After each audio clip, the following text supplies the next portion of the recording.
that. Boy, oh boy, oh boy. Man, you guys sound tremendous. Oh, yeah. And Felicia.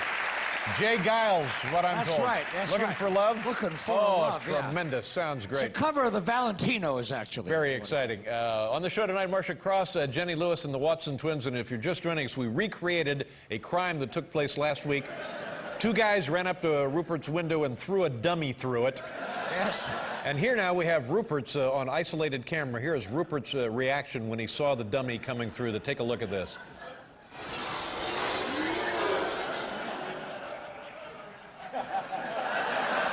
You guys. Taking it kind of hard. You guys.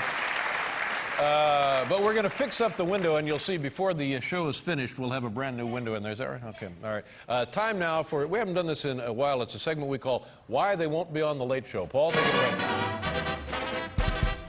Why they won't be on the show.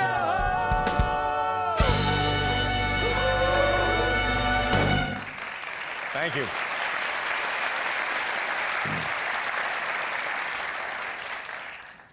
That's all? What do you mean? Well, I mean, it was nice and effective. It seemed a little... Theme of the theme of the thing? A little slight. Why they won't be on the show? Yeah. I mean, I know it's not a big piece, but that seemed It had a lot of verve. It had verve. But what it says to me is one of two things. You don't care or you're not trying. Well, we are trying. Yeah.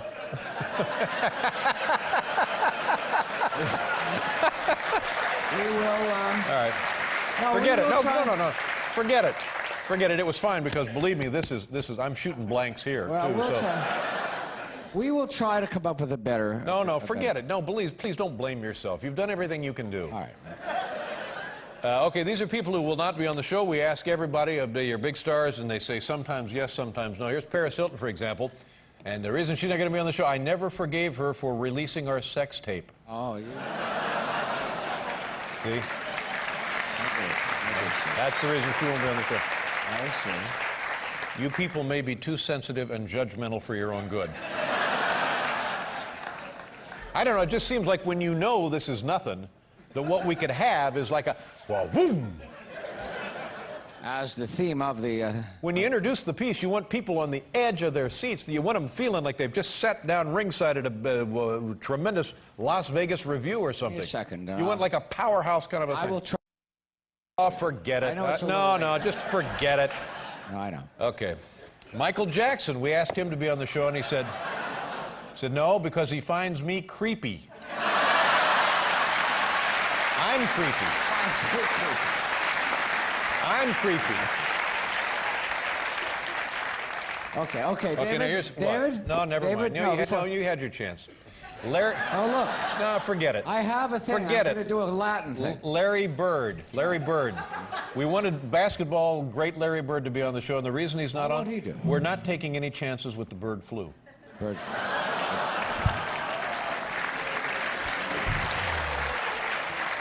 I have a new theme. Paul, please. New theme for the show. Please. It has a Latin Tony Danza. tinge to it. Tony Danza, he Tony won't Danza. do it. Yeah, he won't do the show. He won't be on the show. You know why? Why? Too Danza-y. He's too Danza-y. Are you sure you don't want to hear my new thing?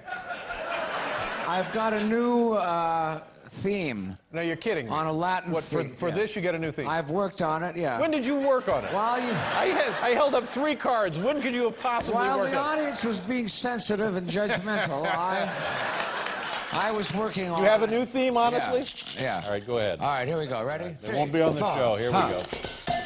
Here we go. Ladies and gentlemen, Mr. Martin Short. Here we go. 1, 2. 1, 2, 3.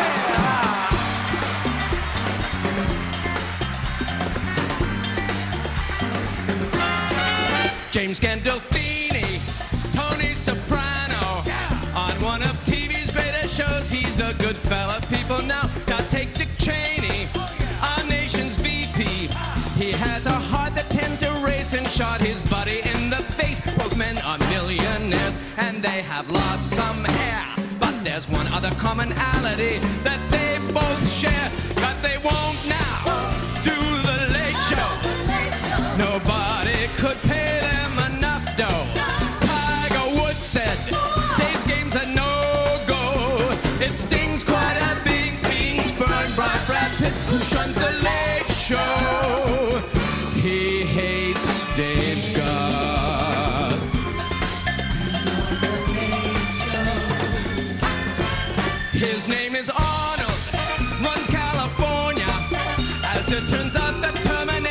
is an honor late show hitter. Hater correct of the Today Show. By CBS may be employed, yet they BS you avoid. Jack Nicholson they've tried. Ben Affleck ran and hide. And Don Knotts even went so far as to pretend he died. So he would be on the Late Show. Got passed on by Robert De Niro. Emerald Lagasse says on the down low he'd rather eat glass than sit down with that ass on the Late Show. They just say no. They do, Leno. Won't ever know why they won't do the Late Show. Why they won't do the Late Show?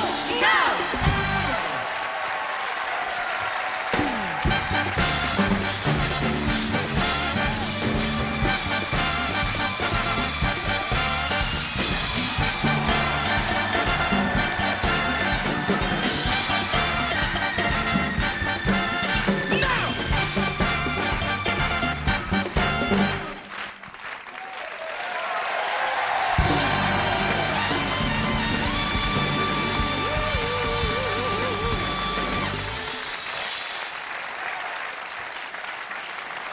Well, now you're just showing off.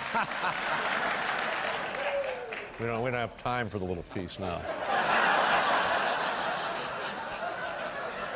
We'll be right back with Marcia Cross, everybody.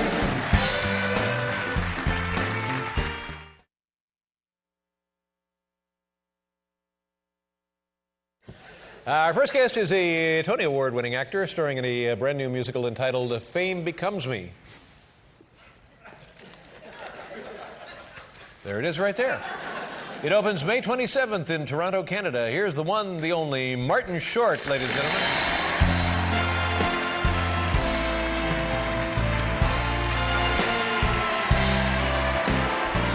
Hey, man.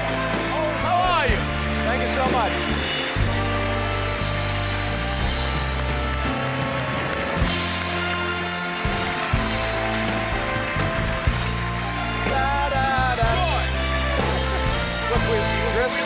We're dressed. Thanks for remembering!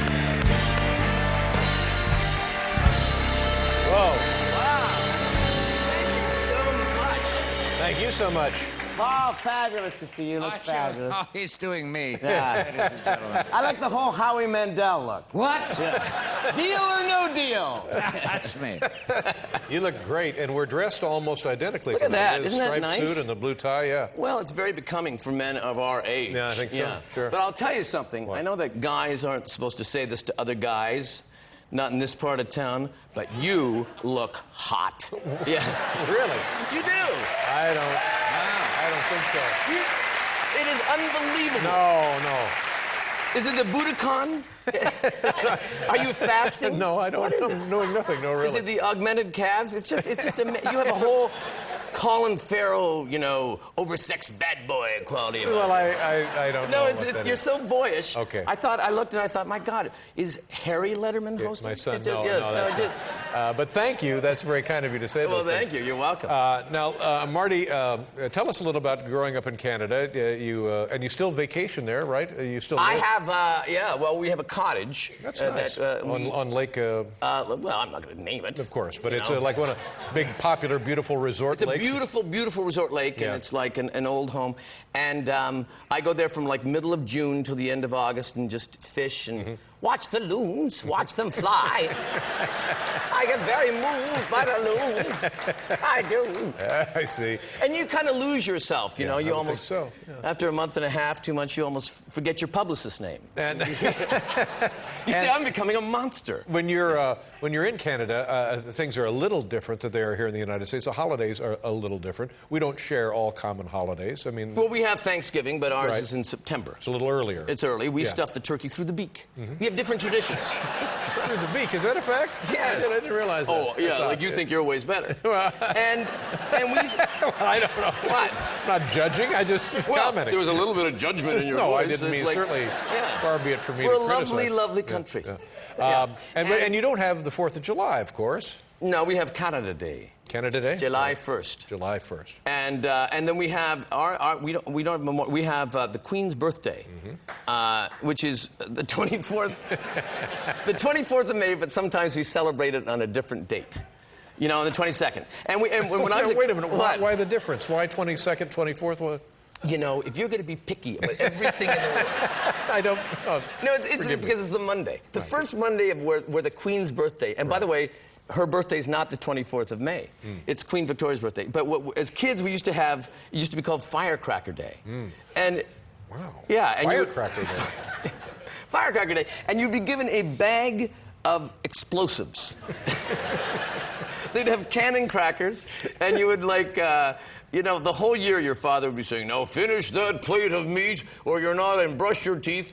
But on that day, you're given a thing of explosives, and you would go out and accidentally blow up cats and birds, and people would be injured. Oh. They stopped it since. Yeah, it has been. Thank God for that. Yeah. But it sounds idyllic up there on a lovely Canadian spring-fed lake. It must be beautiful. It is beautiful. I wish you'd come and visit. Well, I have not been invited, I guess, is the reason I've been reluctant to come up. So you don't feel close enough to me that you can just drop drop it. by. No, probably not. Hi, it's Dave. I've come all the way to Canada. It is Yeah, beautiful. that It's sounds like absolutely it. gorgeous. You know, you fly fish. You A lot of friends come in. Your friend Paul's been there. Yeah. Yes, flung them it's in. idyllic. Yeah. Yeah. I'm going to tell the name of the lake right now and who Don't all do your it. neighbors are. Don't do it. No, I'm just No, kidding. you can go ahead. But is this Money where vows will you, just you go up. redid your vows, Paul? Well, let's not get into that now. That's a half an hour story. Paul did his vows. Yeah, He what do did- they My say? wife did it as a surprise for me, yes. Flew up a rabbi from Toronto, and all of a sudden there we were. You take this woman? I said, I'm already married. It was gorgeous. It was gorgeous. Kathy had her whole dress flown up. Well, that's a very Paul nice- had no idea. He didn't know what was going on. And there was Canadian press there. Oh, Is yeah. it true Tom Hanks is coming off Martin? Yeah, Tom Hanks And was with there. Letterman is No one was- helicoptering in. I said, what are you talking about? It's not... It is. I would like you to Mercy. come. Yeah. I'm Now, listen, inviting you right now. In your younger days, in your nascent stage of your career, did you ever My do what? nascent? The beginning, the So birth. Hooked on birth. Phonics has really clicked. It has worked. Has worked. Yeah. Because when I first met you, you weren't using words like no, nascent. that's right. Hey, Marty. The spit and polish of millions of dollars Thank have you. really changed you. Did you ever try stand-up comedy? You've done every other form of I comedic never did performance. stand up. Never did stand-up. No. I think they're too. I think when you're like 12, in my age group, you either listen to Bob Newhart or stand-ups, or you listen to Nichols and May. And for me, stand-up was always frightening and lonely. But one time there was a friend of mine who had she headed a punk rock group called Rough Trade. Rough Trade. And she said, "Do you want to open for me?" And I thought it wouldn't be that tricky. I'd never done stand-up. So I spent a couple of, days just going over material, and I was thinking, maybe I'll be like a thinking man's Charlie Rose, kind of throw references to Camus, and I didn't want laughs as much as I really. wanted people in the audience to turn to each other occasionally and go, "Exactly." Yeah. Well, And meanwhile, I'm opening up for Misguided. people, in wearing, the band wears chaps and a jockstrap. That's it. And people in card rough trade. I hadn't judged the audience. So I went out and they were screaming and screaming, chanting, and I hadn't left the house yet. I was still. And, still at home. Thank you. But it was horrible, and I bounded out, kind of doing a cat. What's a nice country like you doing in a state like this? And I looked down, and people are dressed as my deceased parents just to torment me, just to be mean. Oh, that's ugly. Bleeding. Yeah. And then a guy, truthfully, came out and threw a beer in my face. Even the crowd was shocked. A good half of them stopped chanting, because they were stunned. Yeah. And And then, so I never did it again. And the girl came back, who head of the band, came back and said, oh, you know, I swear tomorrow night's going to be so different. And I said, yeah, because I'll be home. Watching Jamie Farr, you know, steal every scene and MASH. I am not going to. So I never did it again. Yeah, good for Did you like doing stand-up? No. I was always, like you mentioned, I was always frightened. I was not a second of the time that I was on stage, I wasn't frightened. And were you a hit? No. I remember you were a hit. No, it wasn't. I remember we did doing the David Steinberg show in Toronto. In Toronto, and you yes. came at the very end. Yeah. You know, it was an interesting thing on that flight, and it was one of these things. We left to Los Angeles at like 9 or something, got to Toronto at 2 or 3 in the morning, whatever it was. Mm-hmm. We get over Denver, and they had to make an emergency landing because a guy on the flight died. So that was a good omen for the appearance? They said, well, we were going to have to make an emergency landing, and then we started going down. They said, you know what, the emergency is past. So they moved everybody off the back of the plane and loaded him, and he stretched out in the back. And then when we landed in Toronto, his family was there to meet him, and they said, you know what, he was an old guy. He'd spent the last week in Las Vegas. He was a happy man. It's fine. Don't worry about it. So it had a happy story. So it's a good story. Yeah, it's a good story. But I mean, it was the only time I've ever had a guy die on a plane with me. Yeah. And as a stand-up, did you take that material and say, I wonder if I could mold it into a routine? Did you do that? Well, you saw how it went here. Yeah, boy. That guy died twice. I died. We'll be right back here with Martin Short.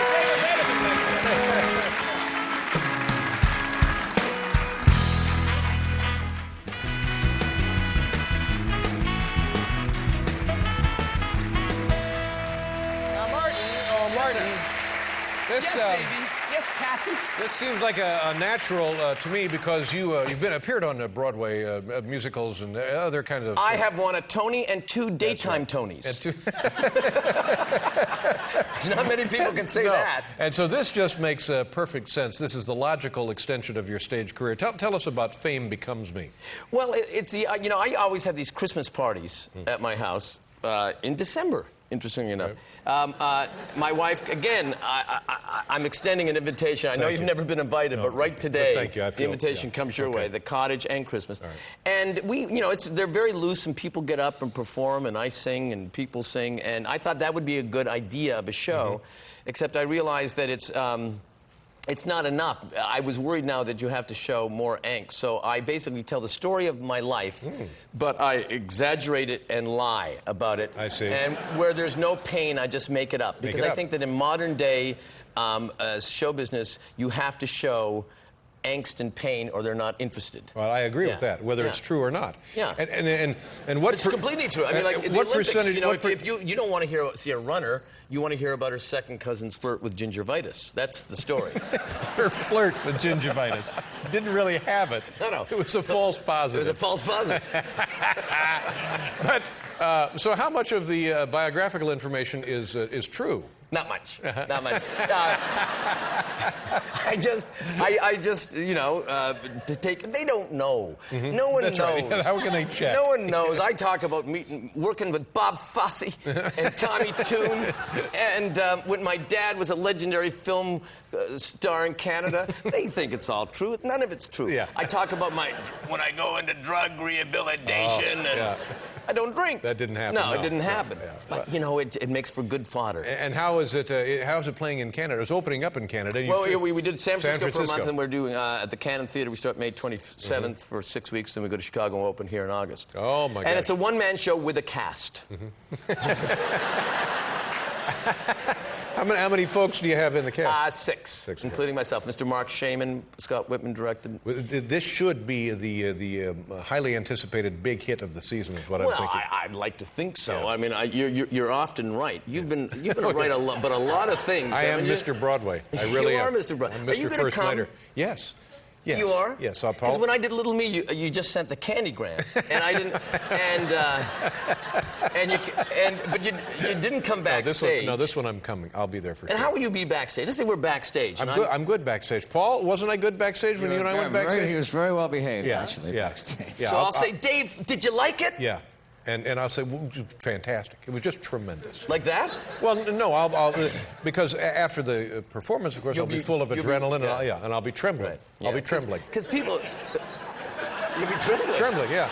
Because people are very vulnerable after a show. Oh, I know. It's the most vulnerable time for any performer. Yeah, and they don't want truth. No, I'll be... There'll be no truth on stage during the evening. I'll be endlessly supportive. Endlessly will? supportive and congratulatory. Well, you are like, it's like sitting with a saint Sure. that hasn't been recognized by the church yet. It's funny how, it's how I feel. It's exactly how I feel. Well, you're now, Marty, I'm so happy because whenever you're here, and especially today, I've been feeling a little down. How and come? I'm not sure. When I found out you were going to be here, I said, "Oh, great! He'll bring a song, and that will cheer me up." So, do you have a song for us tonight? Well, I mean, you know, sometimes I do and sometimes I don't. Today I do.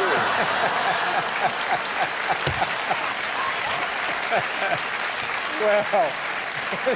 That worked out fine. Beautiful. It's our lucky day. You know, it's interesting. Sometimes I just do frivolous numbers, and sometimes I think they're kind of more important. And I think tonight it's a little more important because I'm going to sing a song. I'm the new celebrity spokesman for the NSA. Oh, Yeah, National Security National, Agency. Security Agency. I always.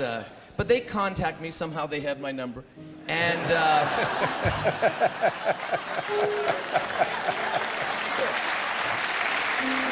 And anyway, this is, you know, so I've been touring with a little show as a tribute to NSA. Oh, that's great. With my dancers, the Short Steppers. Dancers? And, yeah, we have some dancers, the Short Steppers. cow, dancers. Yeah. And I loved it. We've been doing it at schools and auditoriums, and I'd love to just, I'll sing it right. No. What if I do this? Because It'd be real coy. It's a waste of the big stage. We have all that stage Well, you know over what? there. You're so right. See, Yeah, that's, it'd be better- that's why you're so That's savvy. right. That's why you've been on the air for 11 years. You'd be now or better off over there. You know, David, Yeah. in my business, or in our business, we sometimes receive a higher calling. And I don't mean from God or from the voices in your head telling us to kill. I mean from Uncle Sam. And when I say Uncle Sam calls, I say you take that call. I mean, maybe you tell your assistant you're busy and you'll call back later, but eventually you get back to him. And that is his magic. And I haven't done government work really for years, since the 60s when I was a pool boy for LBJ. Rumors of me having an affair with his wife, you know, took hold, and at one point the staff nicknamed me Lady Birds Johnson. But that was years ago. Years ago, ladies and gentlemen. But I'm thrilled to return to civil service, right, cha, doing what I love most. So here's a little ditty to tell you about my new employer. Paul, I think we're ready. With the NSA, don't be scared away. America's our sister, we're big brother. You should have no fear, just speak slow and clear whenever telephoning one another. We don't mean to pry when we phone tap your mama. We've never met her, don't mean to upset her, but what if she is calling up Osama? We bug your uncles and aunts, hell, we've tapped your pants. Your ass deep in the NSA. How about a little wiretapping, girls?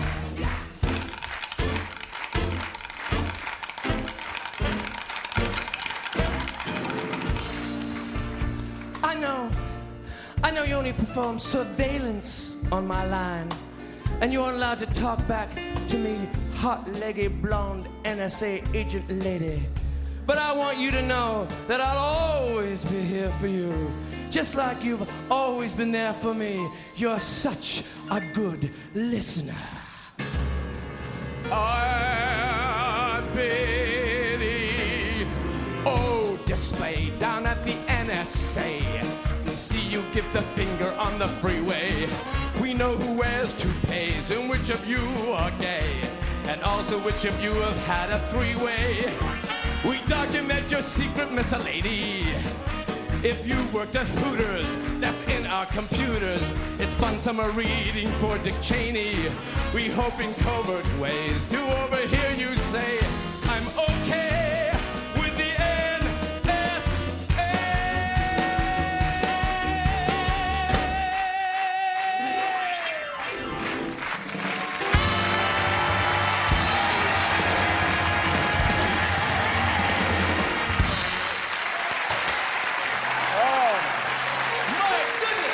Yes, wonderful. The short stuffers, ladies Are you done? So good. Thank you. Lovely to have you here. Thank you very much. Good to see you. Thank you so much.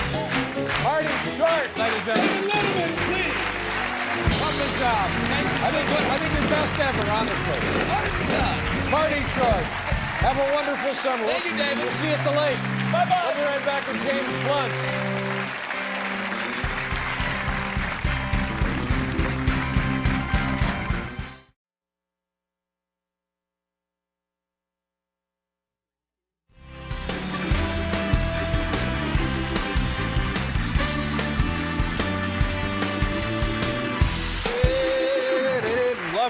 Lovely, and thank you. And lovely, and thank you again. Thank you again. Our first guest is a Tony Award-winning actor starring in a brand new Broadway musical entitled Fame Becomes Me. Previews begin July 29th at the Bernard Jacobs Theater. Here's our good friend, Martin Short. Martin.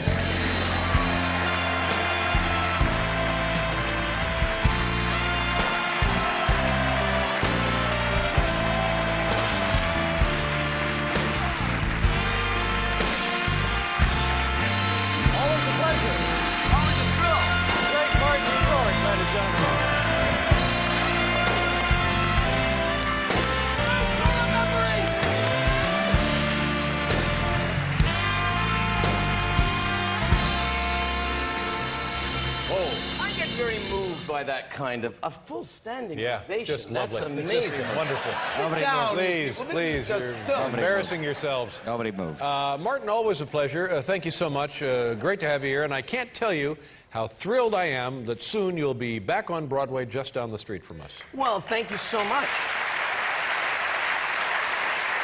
And I'm thrilled to be. This is of all the time, and I've been on your show many times. I've never seen the show funnier than tonight. I'm serious. I don't know what it is. I don't know what you're doing or taking. You don't need to be snotty. I'm telling you, I got my fingers crossed for a fall pickup. Oh, well, I hope. Wow. From your lips to God's ears. And you for look God's sake. sensational. No, I don't. And you I'm fine. smell heavenly. I don't know. Thank you. Is it patchouli oil? Are you wearing patchouli oil? I don't think it's patchouli oil. No, I don't think it. Well, it might be. You never know. You look so summery and relaxed. Well, thank you. What's the highlights in the spray-on tan? It's fantastic. Well, good. I'm glad You look like it's one of the working. Wilson brothers, for God's well, sake. thanks. Now, tell us about the last time you were on Broadway was a Tony Award-winning. You were in Pippin. Little Me. No, I wasn't in Pippin. Wasn't in Pippin. Yeah. And, no, you're thinking of Ben Vereen. I get that a lot. But tell us. Ben and Marty and Ben. Tell us about the new production that you're soon to mount. Jimmy? Oh, no, I'm still with Nancy. Yeah, I see. Yeah. That's good. You know, my wife and I have been married for 25 years. Wow. 25 years. In fact, just last week, renewed my prenup. It's fantastic. I just wanted to let it out. Now, the show is, well, it's a celebration. It's a party. Mm-hmm. It's a one-man show, again, with a full cast. But I'd love that to be our secret. There's really? five other people on stage. In the one-man show, there's a cast of six. A cast of six. Mm-hmm. And a brilliant cast it is. Yeah. It's astounding. And it's just it's based on these kind of Christmas parties that my wife dances explain at. that. What does that mean? What happens? We always have a Christmas party in our house. My friend Mark Shaman will get up and play the piano at one point, and people get up and perform. Mm-hmm. Very nice. Celebrities. Sure. Lauren Bacall will do the one-armed, push-up bit to Elton John's Rocket Man. It's just that's her thing. Really? Yeah. She's a very strong woman. She's a very strong woman. Yeah. It's true. I'm going to lie. Yeah. Yeah, exactly. Whitney Houston and Bobby Brown will take the staff down to the basement and teach them how to freebase myrrh. I mean, it's festive. Freebase myrrh. It's festive. So this kind of idea of a very loose kind of party where people perform around the piano is kind of the key. And now you're bringing it to the great stage. To the great stage. Yeah, that's exactly. We have six brilliant cast members. And are hand-selected. And you've worked with many stars in the course of your career. How has that gone? I guess you can't automatically expect an instant relationship, an instant rapport. I'm just happy with hygiene because that is the... I work with, it was I'm not going to name names, of course, but I work with an actress whose breath was beyond, it was like a possum blew up, her breath. Now, again, I don't want to be too graphic or in any way rude, but it was like, no, the breath of a cougar, and it was really, really bad. She was ill or something. And, Oh, God. and I'm not exaggerating. I swear to God, this is true. We'd have to do scenes like this, and I'd say, well, how do you think that makes me feel? And I'd breathe in, so then she'd do her line. Oh, yeah? Well, it's not what you said yesterday. And so then I thought, well, this can't go on. No. So I spoke to the stage manager, and he said, I'm going to talk to her. I said, Sure. oh, no, don't talk to her, because they'll know it came from me.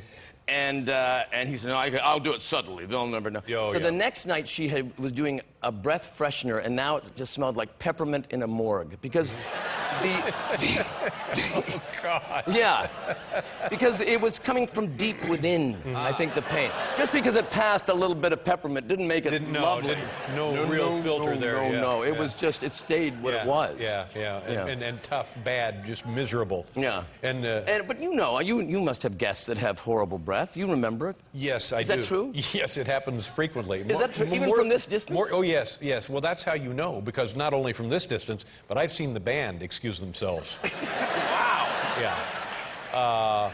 But there was another way of describing the woman's condition. You said she was sort of like, you said it smelled like, come on. What, I can't remember. What? K Ballards. No. Oh. I said it smelled like, John Goodman's couch, is what I said. That's not what I think. You said, no, Kay Ballard's couch? You said it was Kay Ballard's couch. Well, maybe I didn't want to say that on the air. Well, I'm Maybe this sorry. is a I've private been looking forward to it all day. Ballard's couch is funny. All right. Her breath smelled like Kay Ballard's couch. There, I've said it. Thank you very much. The last time I send you an I am privately. No, Yeah. listen. What are you wearing? You know.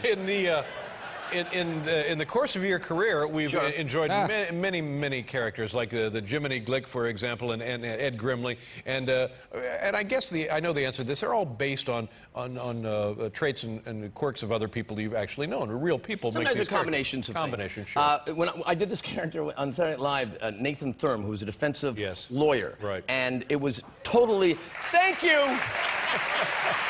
That is so nice. It's been all these years. You still remember him. Well, see, there's something about, and again, usually I let other people say this, but there's something about my characters that stay with people.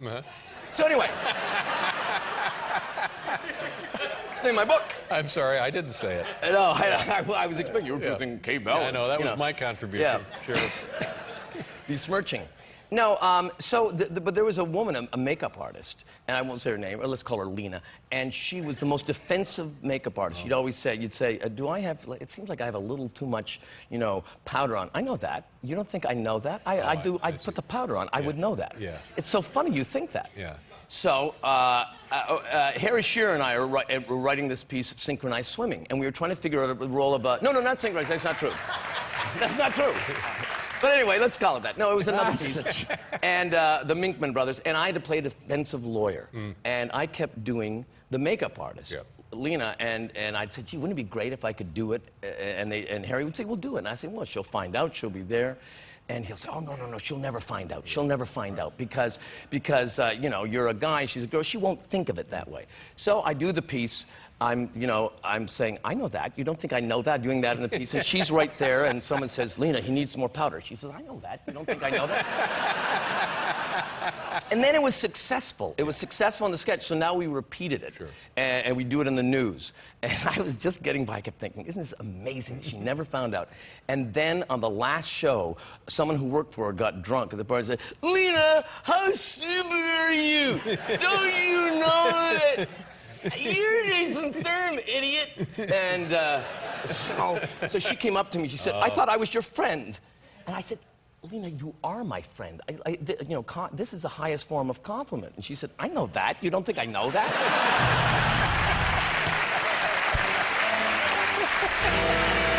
It's very tricky. It's when you do all the different people that dwell within you rent-free, you must get into trouble. Yeah, sometime. a little bit. Yeah. I understand you went on eBay and bought Kay Ballard's couch. Is that true? I heard that had That's happened. absolutely true. Now, Well- listen. I hope you're doing a big song for us tonight, a big number. Well, I mean, Yeah, okay. Sure. We'll be right back here with Martin Short, everybody.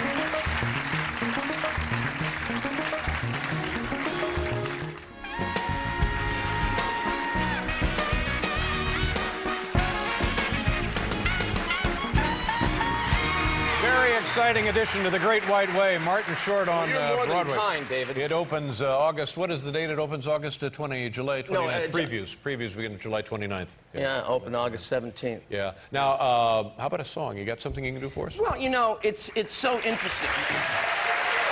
Thank you. When you speak of a song, and I wonder, you know, I've done so many songs. So many great songs. Well, I mean, first of all, it's been my pleasure, but the audience seems to cheer. And so, and I do it, I'm so misinterpreted. But again, and I do it, you know, by myself, and that's fun. But I thought that maybe tonight you could join me in a duet. I mean, now you're talking show business. I don't sing. Oh, I don't think it matters whether you sing or not. The point of it is, we could do a number I'm not- together. I can't- and I think can't- that, no, I can't do no, a thing, first of all, no. you do sing. No, I don't sing. David and I. Really rather not. David and I, years ago, and I know you don't talk about this, we did an all-white version of The Whiz, which was, and to hear him do, "Ease on down the road," and that big brassy baritone Well, of yours, thank it's you, but beautiful. no, Look, we those got are- cue those days cards are behind here. me. No, I think can't it do would be it, no. very easy. No, you just for sing without me. I'll be fine. I'll Well, be right here. You'll join me? No, I don't think so. Oh, come on. I know he's going to join me. You can't fool me. Let's do it, guys.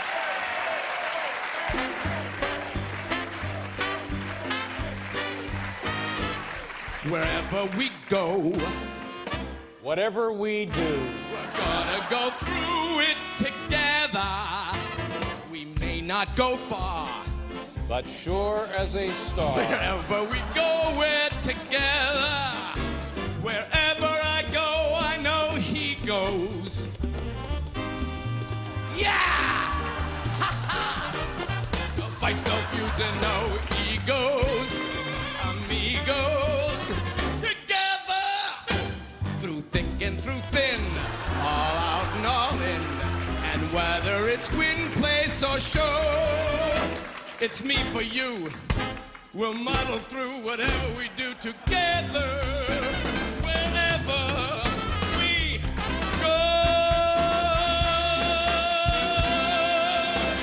Yeah. Dave! David Letterman, ladies and gentlemen. Martin Short, everybody. How fantastic was he? Fame becomes me. I Great love job, this Martin. little guy. Good job for you. Welcome back to Broadway. We'll be right back with Pink. Now get off me.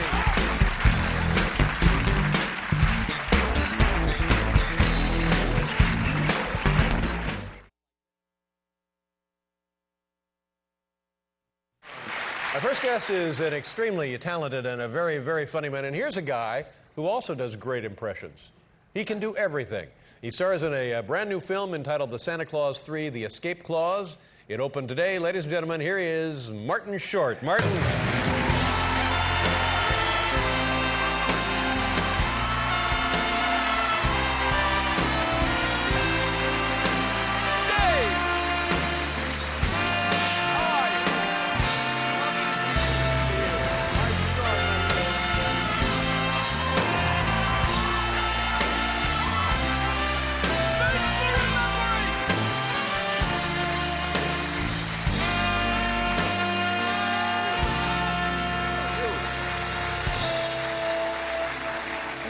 I can't tell you how much it means to me that you're here tonight because I know you got to run off to the theater and do your show, Fame Becomes Me, and I'm dying to get down there and see the program. Your feeling is no rush.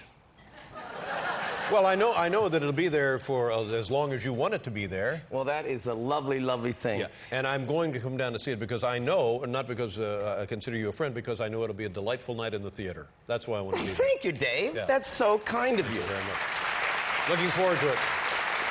That is a charming, lovely thing to say. It's lovely to be here. You look fantastic, Well, by the you way. look, honestly, you were talking about getting older, and it's insane. Really? What do you mean? How, well, you just seem to never, ever, ever age, you know? Well, that's nice of you. Thank you. I don't know what, Thank you. you're completely off trans fats now, aren't you? I mean, that's what it is. Well, I try to watch what I eat. You are yeah. so boyish looking. You could be a Malawi adoptee. That's Really? how. Yeah, that's how young. So youthful. Yeah. And it's not until you get really close I that you see. can see That's- the well, that's surgeon's very nice of you. scars Thank because you you. can't see them Yeah. from a distance. You're making me uncomfortable No, now. no, no. I don't mean to. Okay. I mean, I know one guy doesn't say this to another guy, but you're dreamy. Oh, I've never heard that. Well, Never heard it anywhere. Get hip, get into the yeah, theater. Thank you so You'll much. hear lots of things. Now, And congratulations on the new show. I haven't seen it much since you've gone to satellite radio. This is exciting. no, that's not me. Oh. No. Not satellite. We're still here. Well, I'm very disoriented. That's all right. No, I'm that's very fine. confused. Now listen, one of the many things about the Fame Becomes Me. About the fame becomes. Yeah. Each night in the production, a famous star, a celebrity, comes up on stage and is interviewed by Jiminy Glick. Yes, that's true. And the reason you're able to do this is because you're very, very talented, but you also know a lot of famous people. And I have always admired that because you really seem to travel in a circle that would intimidate me. But you thrive on the presence of famous people, and I admire that. Well, I don't know if I think that you just kind of, like, when I started off, when I left Saturday Night Live and I was in the movies there, you know, you would meet famous people and you couldn't just ignore them. Right. You know, if you'd run into Dustin Hoffman and then he'd say, "Would you like to go bowling?" I mean, what do you say? No, Dusty, I'll never go. You're too famous. You scare me.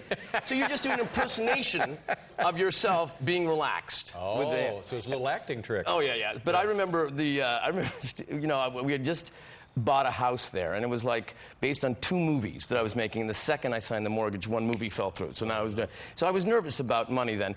And Steve Martin invited me to this famous Johnny Carson poker game. Did you ever do that game? No. Okay, but you heard about it? I've heard about it, yes. It was like everyone there was a billionaire. Right. Barry Diller, you know, the CEO of Fox, and Neil Simon, and Carl Reiner, and Johnny Carson. And Steve said, you know, come to the... And I said, no, I can't, you know, he said, no, the most anyone has ever lost is $600.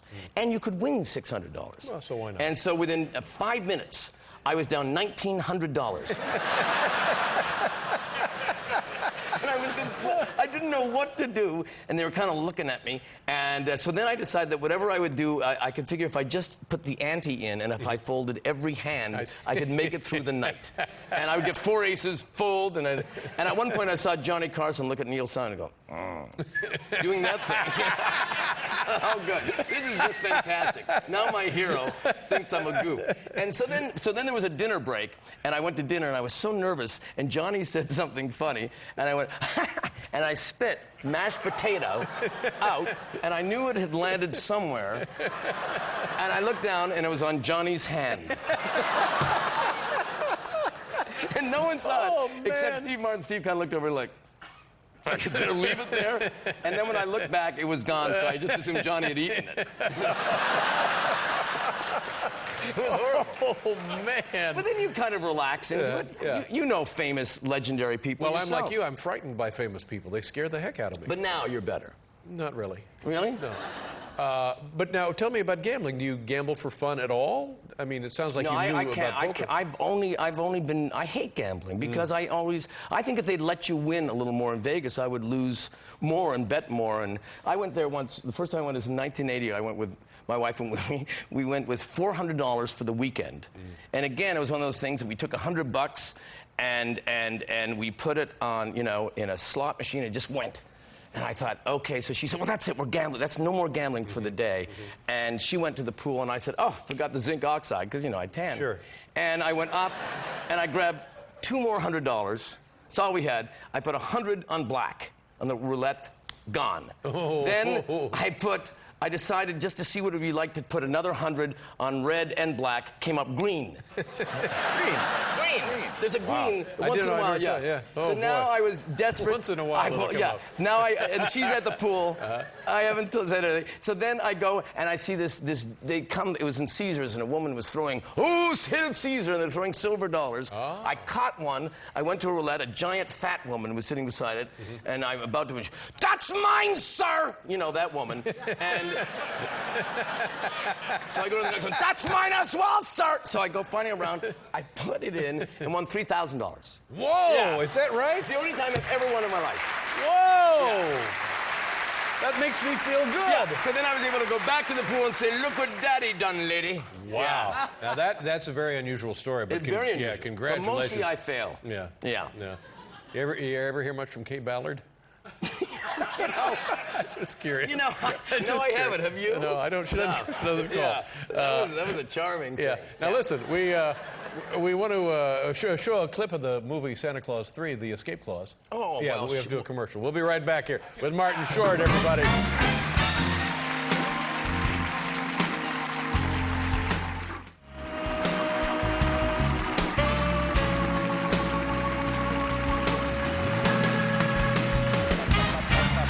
Martin Short. It's a great night in the theater, and sadly, it's a limited engagement. When is the run ending? It ends. It's open-ended. Open-ended? Yes. Oh, good. So, Yeah. because So I your heard sorrow originally. can go away. Yeah, because I heard originally that you would said, no, I'm only going to do so-and-so, and that's it, no more, but you've consented to But again, continue. I'm not a big power base in show business, and I'm not listened to. Now, do some impressions for us, because we're trying to have Impressionist Week, and it's not going well so far. Well, I will do an impression if you will do the one that I love that you do, and you'll do it at parties. Sometimes you'll do. He threw this party once for Helen Gurley Brown for the Halloween thing, and you were dressed up as the Tin Man. Do a little bit of bang on my chest if you think I'm perfect. Do that thing. Bang on my chest if you think I'm perfect. See? That's good. But you do, Katharine Hepburn, we can start there. Her final words, you know what her final words were? Read me some more of those redneck jokes. I'd like to have some more of those redneck jokes read to me. I'm about to die. Tremendous. That's tremendous. Who else? Well, I don't know. This is a good bit. Yeah. Wait a second. I did Dustin Hoffman, got Yeah, nothing. that was good. No, I that got was very good. little reaction. It was Well, like a lot of almost like people no one don't know knew what who he was. sounds like, I think. They don't know what Dustin Hoffman. No, I don't think they do. Listen to this. Oh, come on, man. Yeah. See? Ratso. Ratso Rizzo, Yeah. Can I tell you what a joy and a thrill and all good stuff it is to be here at the telethon?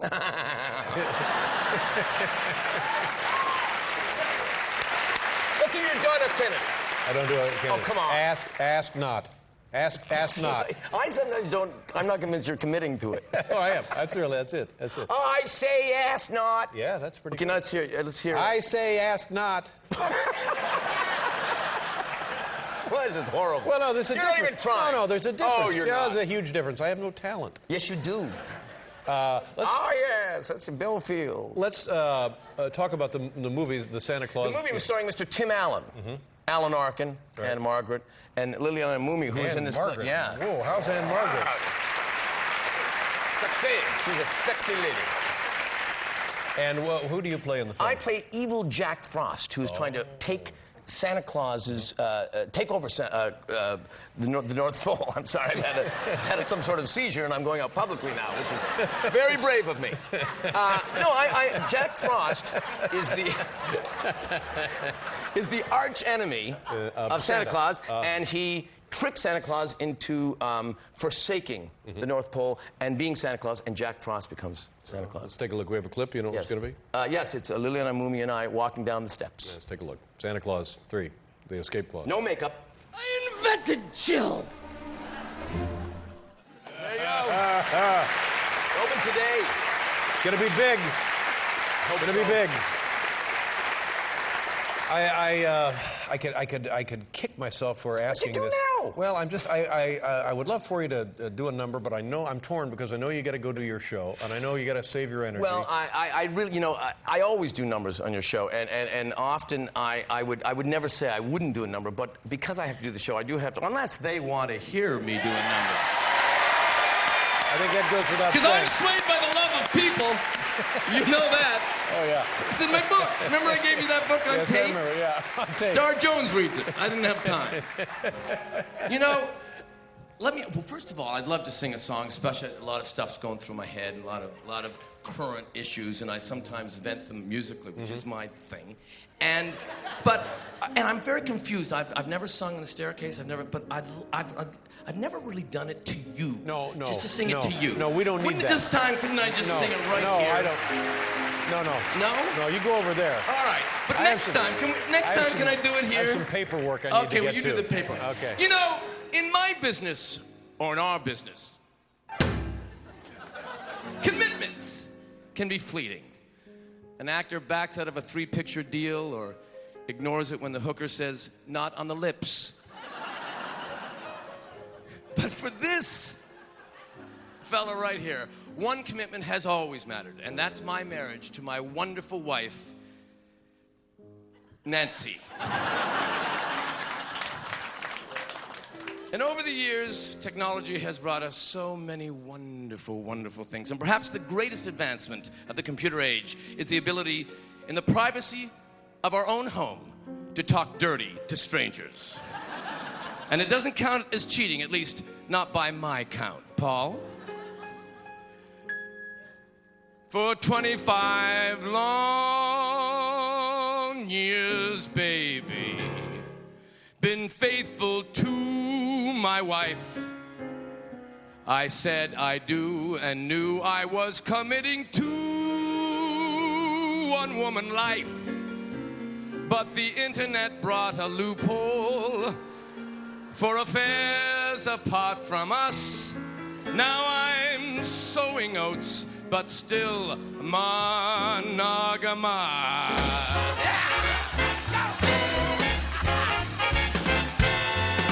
I'm getting lucky online. Let's type, girls. My laptop's open full time. Who needs that YouTube? It is my tube you should log on to. I'm getting lucky online. Now, just a home roll. Yeah. With young starlets, I party. Your mouse pet on my bed. Paris, you've got mail. His name's Marty. Miss Britney Spears says I'm a guy she'd like to Google. I'm getting lucky online. Yeah! My MySpace friends are supermodels like Heidi Klum and that Giselle. I swung with every deal. Oh, no deal, babe. And even Mr. Howie Mandel. Madonna's chat room desires. Yeah! Made my Dell system catch fire. Sex talk unholy fills my inbox from Mark Foley. I'm getting lucky. I'm getting lucky. I'm getting lucky.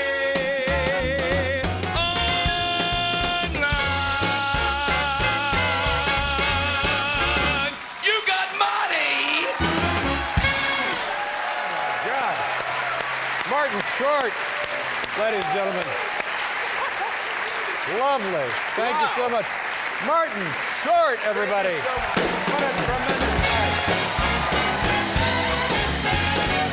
Nice to see you. Thank you as well. Good luck at the theater. We'll be right back with Ricky's Green Room.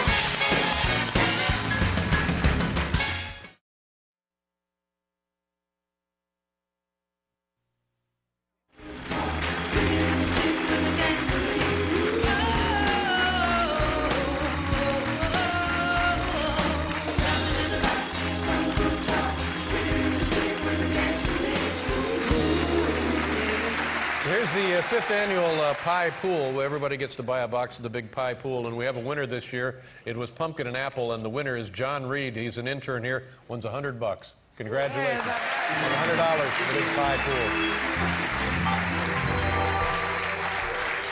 What an exciting night. And was I right? Do you feel like you'll be walking out of here on a I cloud? feel like $1 million. I don't know what it is. It's catching.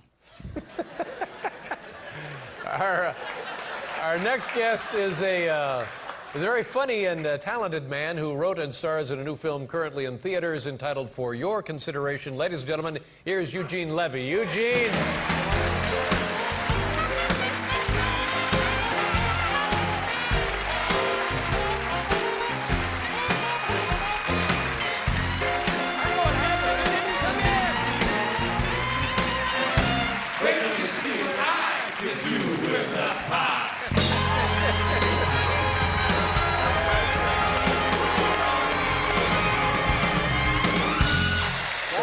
Canadian Walk of Fame Awards? How about that? Yeah, well, very that nice. song, of course, Paul and I were inducted a few months ago into Canada's Walk of Fame, and on the nationally televised broadcast, the opening number was sung by a female wrestler in kind of a bikini with tassels, and she opened the number by popping out of a giant clam. Oh, man. And she sang each verse. Was sung about and to each inductee. So when she got to my verse, one of the lines from the verse was, "Wait till you see what I can do with a pie." So it was a very, very classy night. It was a very prestigious. It was very moving. Was very the Queen in prestigious attendance? night. Thank you very much for being here on Thanksgiving. Now, we've covered this in the past with Paul and others from Canada, but today is not Thanksgiving in Canada. No, no, no. We celebrated our Thanksgiving in the beginning of October, and I think we do that because, well, just so Canadians can say we celebrate ours first, I think. Sure. But it's like a normal holiday, you know. It's a big family holiday. Family flies in from all over the country. Right. And we have a big meal, and it's not turkey. No, it's not turkey. It's not turkey. It's just a hunk of back bacon smothered in maple syrup, and that's pretty much what it is. That's pretty good. And then we settle in for a night of football. Oh, football also. Yes, but it's not the NFL. Not the NFL. It's the CFL. Canadian Football League. Canadian Football League. So we look forward to a nice doubleheader. Yeah. Which And- means half the league is playing. How many? How many teams in the league? Well, there are two divisions. You've got an East Division and a West Division. Right. There's only 4 teams in each division. And up until recently, 2 of the teams were called the Rough Riders. Really? So it was always an exciting Thanksgiving when the Rough Riders were playing the Rough Riders. Yeah, I could see that. That would be one you'd want to get there early for. Now, my team, of course, never made the playoffs this year, the Hamilton Tiger Cats. Hamilton Tiger Cats. Yeah, they had a terrible season. They were like 2-12. I don't know what happened. Right. Normally, that's a good enough record to get into the playoffs in the CFL. That would have usually gotten them in. But they didn't make it this year. That's too bad. No. And the Tiger Cats.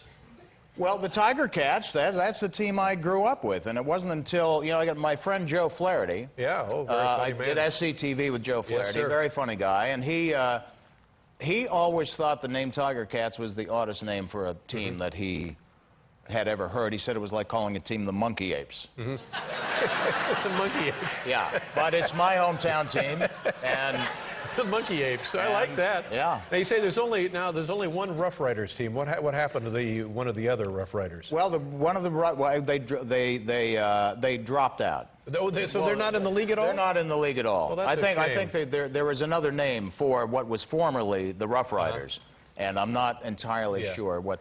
But I was going to say that'd be an excellent opportunity for Monkey Apes. Formerly the Rough Riders, now the Monkey Apes. Well, not and a the bad way you call the Tiger Cats the Tie Cats, which is what I do, I guess would be like the Monk Apes or something. Yeah. Well, we don't I have to worry know. about details like that. No. No.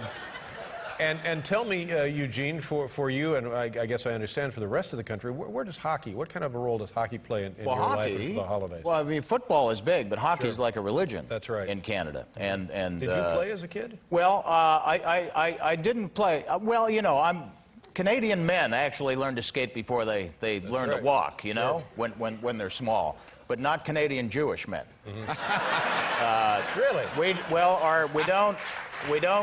The skating thing. Once our legs go into skates, you know, it's not a. it's not a good. Jewish men are born without muscles. No, that's not. That can't be right. That can't be true. Well, in their legs. I mean, in you know, their they're legs, very. well, The legs I are don't very. know. There's not a lot of shape going on. I see. And you can pump iron from now till the cows come home, and you're not going to find anything that resembles, you know, a form Yeah, around. I didn't realize that. anywhere around the calf. Yeah, but I had no idea that that was the case. Yes. Yeah. Yeah. But you still in all, you enjoy hockey, I would guess. Well, we watch it. Yeah, you Yes, watch the yes. hockey. Just don't we Don't don't get- skate on yeah. it because the ankles just they're not working. Now, when families get together, like Thanksgiving and Christmas, what have you, I always find that there's a moment when you've kind of talked about everything that could possibly be talked about. And usually that moment happens on the drive-in from the airport. And sadly, you're left with the rest of the... What do you do to keep the family entertained and interested in a gathering like that? Well, we try to come up with, you know, games.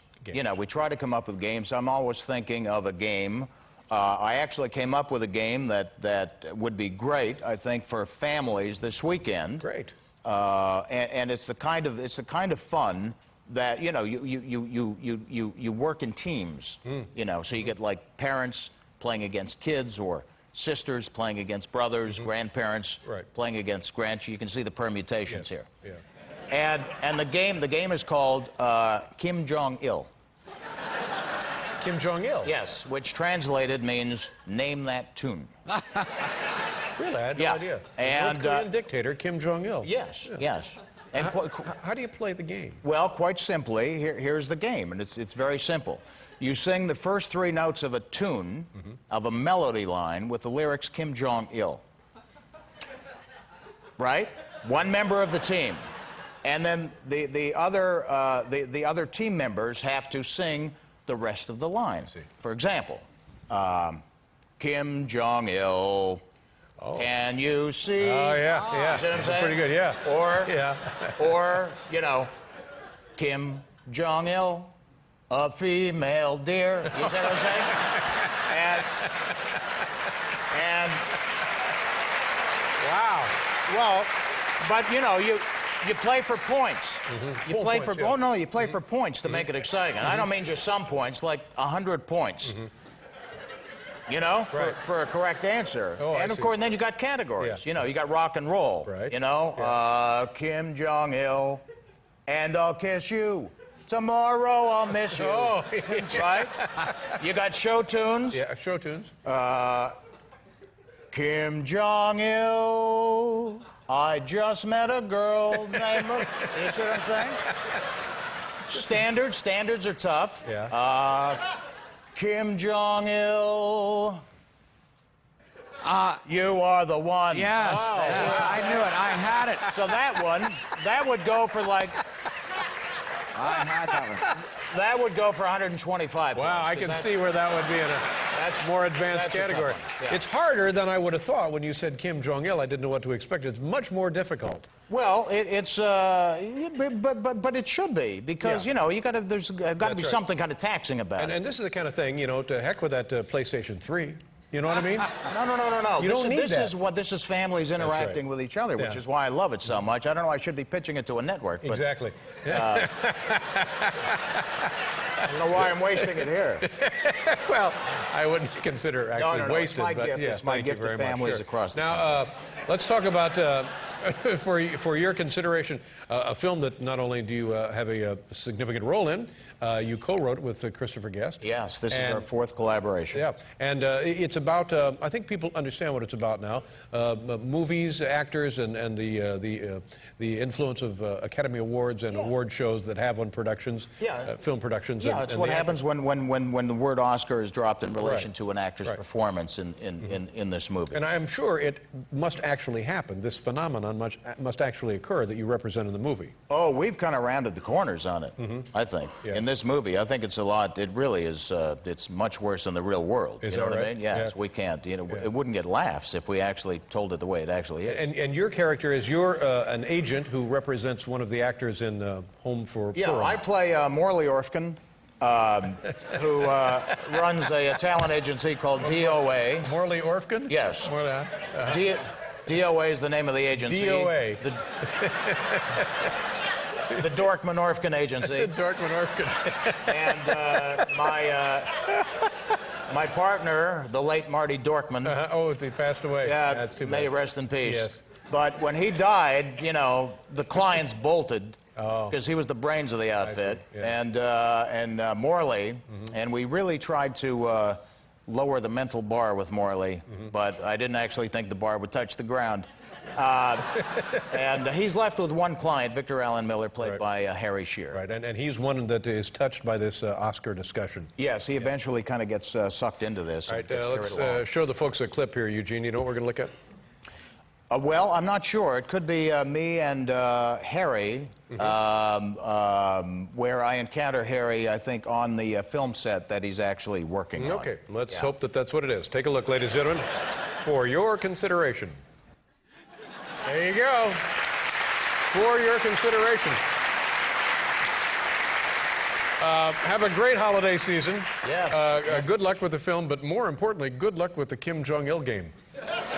Well, I think you really have I something think there. I've got something there, too. All right, In good fact, luck to I'm you. getting on the phone as soon as I leave. I wish Happy you would. Thanksgiving, Same to David. you. Happy Eugene Levy, ladies and gentlemen. We'll be right back with John Mayer.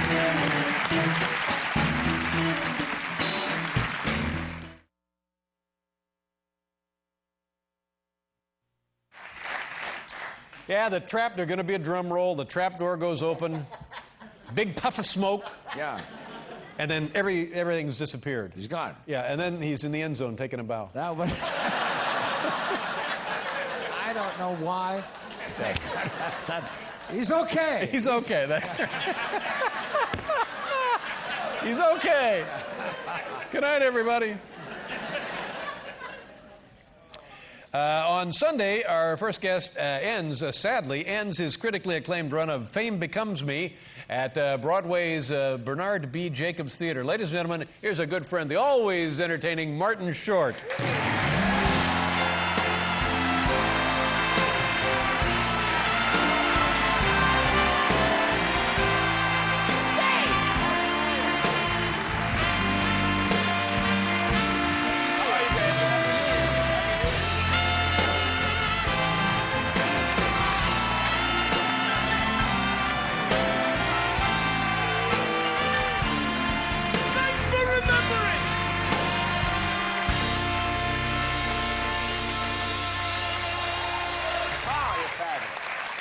Nice to see you. Happy New Year. Happy New Year. Now, listen, I tried to explain this earlier, but this show, Fame Becomes Me, what a tremendous evening. What a great piece of entertainment this is. Top to bottom, it's funnier than anything you'll see. There's dancing, there's talented people, there's all kinds of stuff going on. There's some historical data about you and your family. Yes, there is. Yes, but overall, it's a tremendous night of theater. Well, that is the kindest You thing. should be... I can't imagine Oh, you congratulations being, to you, saying sir. anything kinder. Thank you so Yeah, it was much. just a lovely thing. And sadly now it's coming to its end of the run. Well, I think it's important to know when it's time to exit, when you've been there long enough.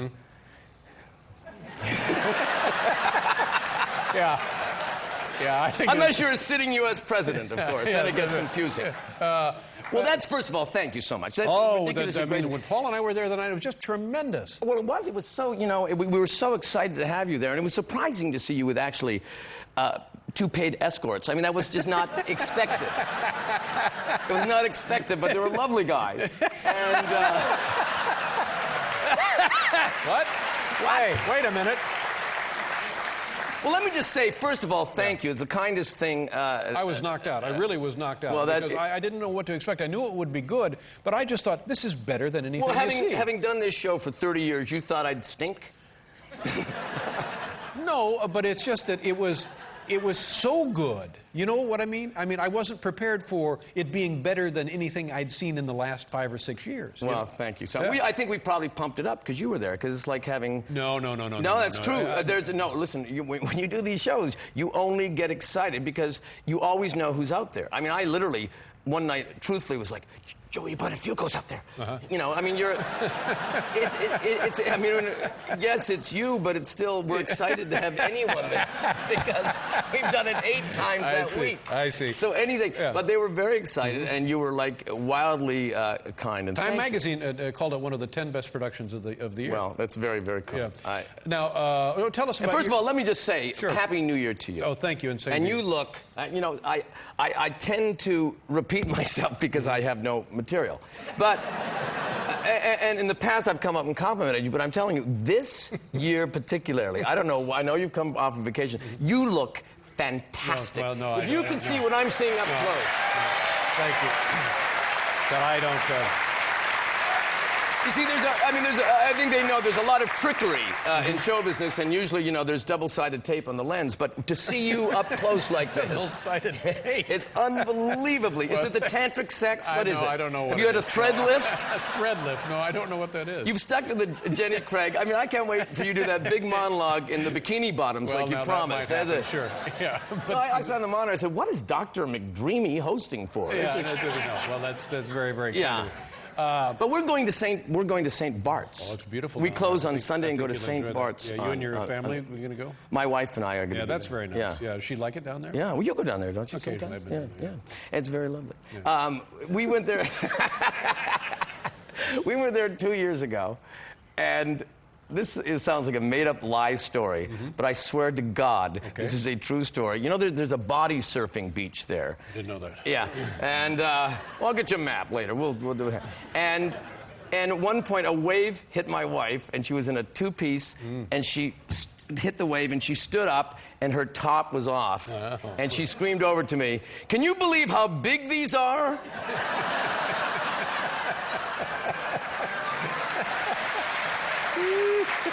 No, it's true. Though. Yeah. She's talking about how big the waves were. Oh, yes, the waves. Oh, no. Well, what'd you think? Did you have a nice Christmas? Was it fun with Harry? It's a perfect day. Yes, it was nice. It was nice. We had all of the family together in what turned out to be a really confining space. So it's 1 year in the big house, 1 year in the trailer. Is that how it works? we won't make that mistake again. And how about Do you get quiet in those situations, or do you get really giddy?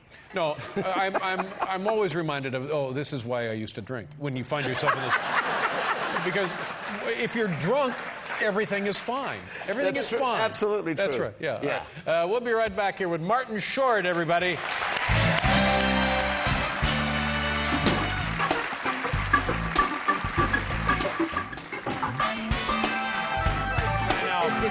We're almost hit every other minute. Yeah, that's right.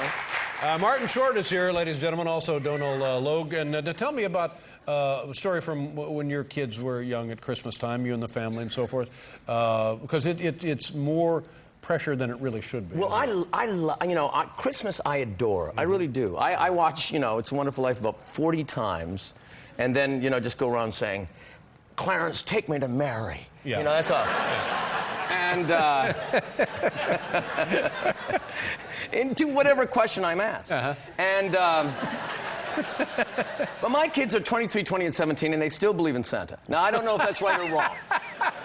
We've all I don't think it's wrong. Well, I don't think it's perfect. But, we've homeschooled them, and that's been our choice. Oh, now that seems like it might be a mistake. But there was one year where we had all, the kids were like Catherine was like 5 and Oliver was 2.5, and we had a new baby, and Nancy had pulled her back and now was in bed. Because of the size of the waves?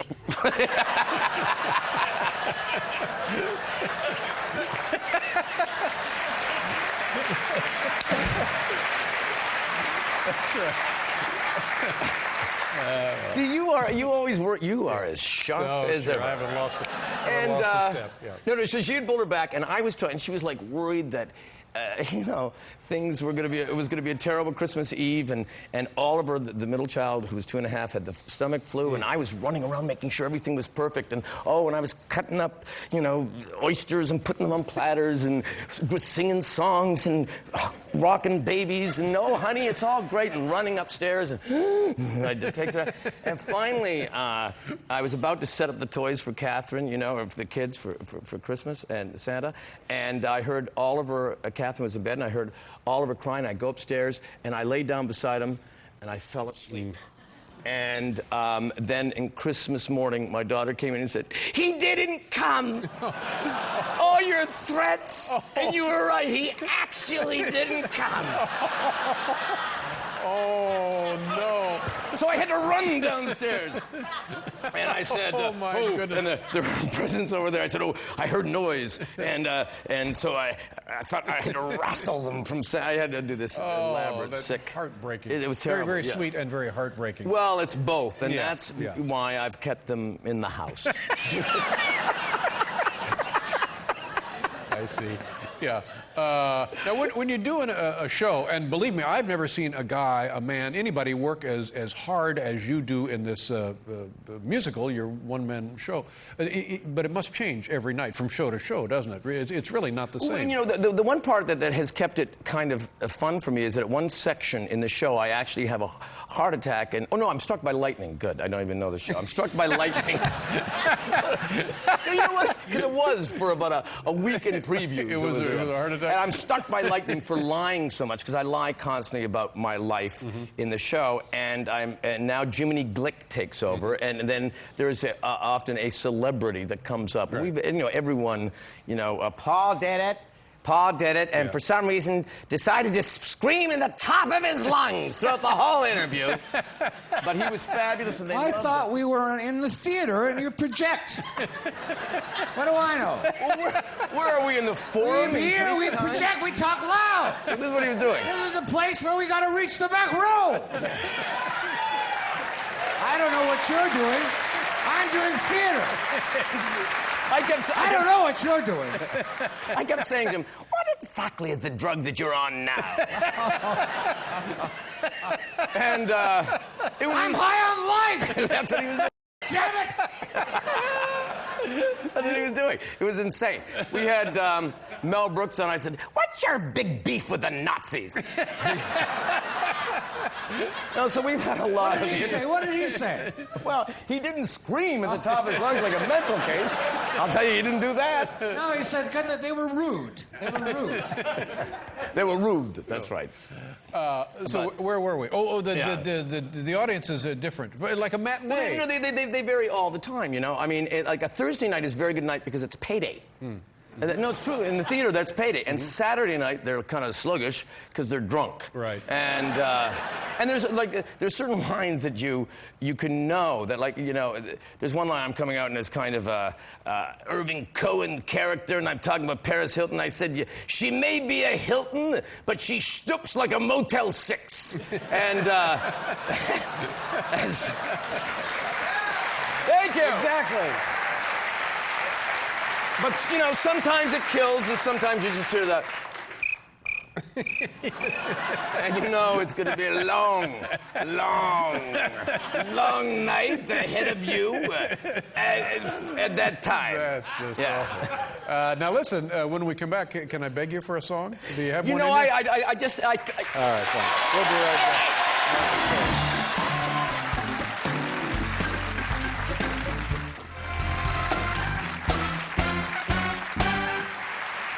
Here now, soon to be available. This is the cast album. It's the cast album. Fame Becomes Me. And people can start looking for the road production of the show in about a year, is that Yes. right? Wow. Well, doing other things in between. Well, it's some hand modeling that I'm very interested in. Look at that. How are you? Let me pick it up for you. See? Now, is there a song? Do you have a song? Well, You have to rush off to the theater. I mean, if I guess I do have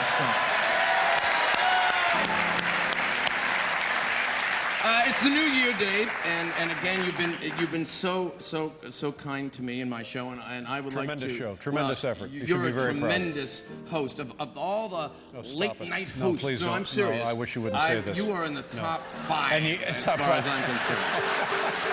And Oh, that's pretty good. Thank it's you. not bad at all because there's a 6th person. No, you I don't don't want want you sitting here while you sing. Well, then I could sit. No, just don't sit. No, don't sing. No, don't sing.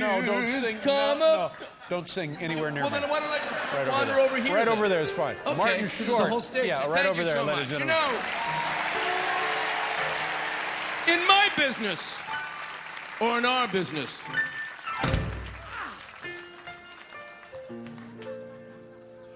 around this time of year, when the Earth completes a revolution around the sun, if you choose to believe Galileo, which I do not, we call it the New Year.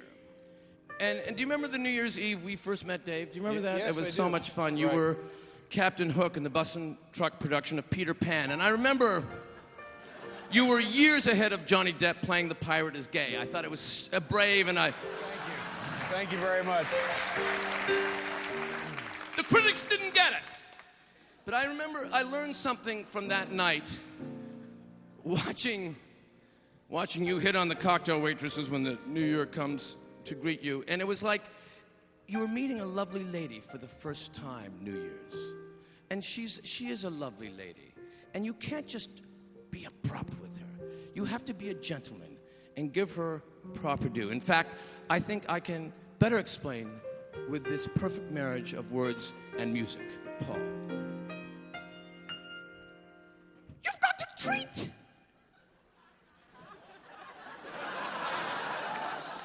Lady New Year kindly. You've got to give her your respect. Then she'll pop your cork and give your horn a blow.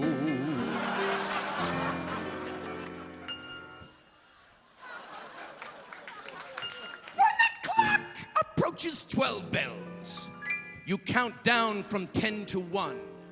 Then you'll feel that midnight stroking head to toe.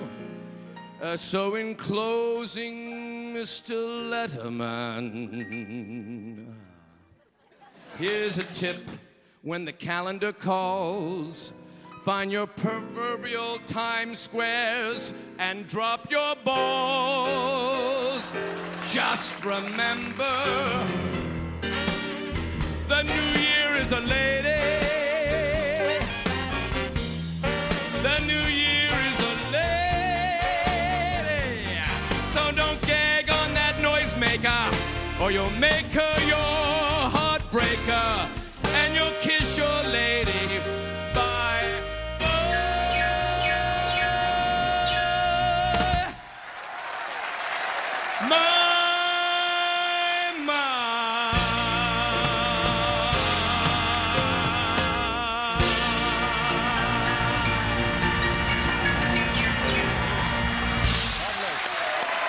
Great Martin Short, ladies and gentlemen. Lovely. Thank you very much. Have a nice dinner. Martin Short, ladies and gentlemen. We'll be right back with Donald Logue.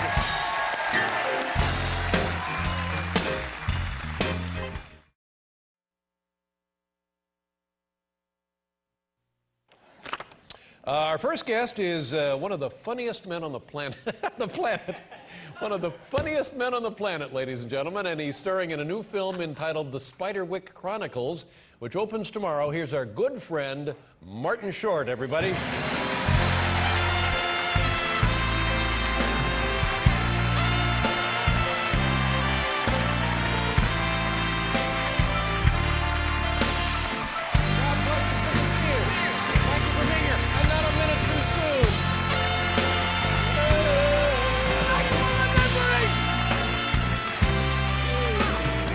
I have a lot to think. Thank you, Sean.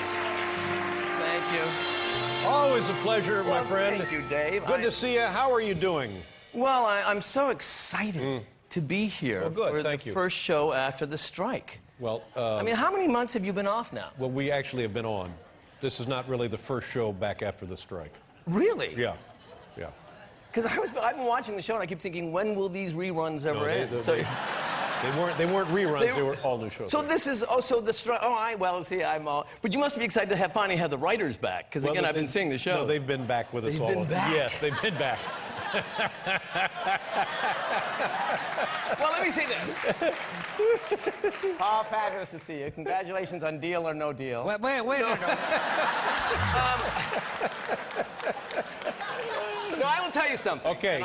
But I'm sincere here. Thank you. That you have never been better. No, listen, I was hearing that monologue of yours. Right. And I thought to myself, you finally found your voice. Well, that's good. After 26 years, that's nice to know. It's really good. Thank and you very look much. like, have you had a big lift or something? No, it's unbelievable. Well, thank you very much, Martin. No, it really is. You look like a young, kind of girlish Zac Efron. You know. All right. That's right. Girlish. A girlish Zac more Efron. That's what he said. Sure. Yeah. More More girlish. No, you really do look good. Thank you so very much. And I think it's super. How's the son? How's Harvey? Harry.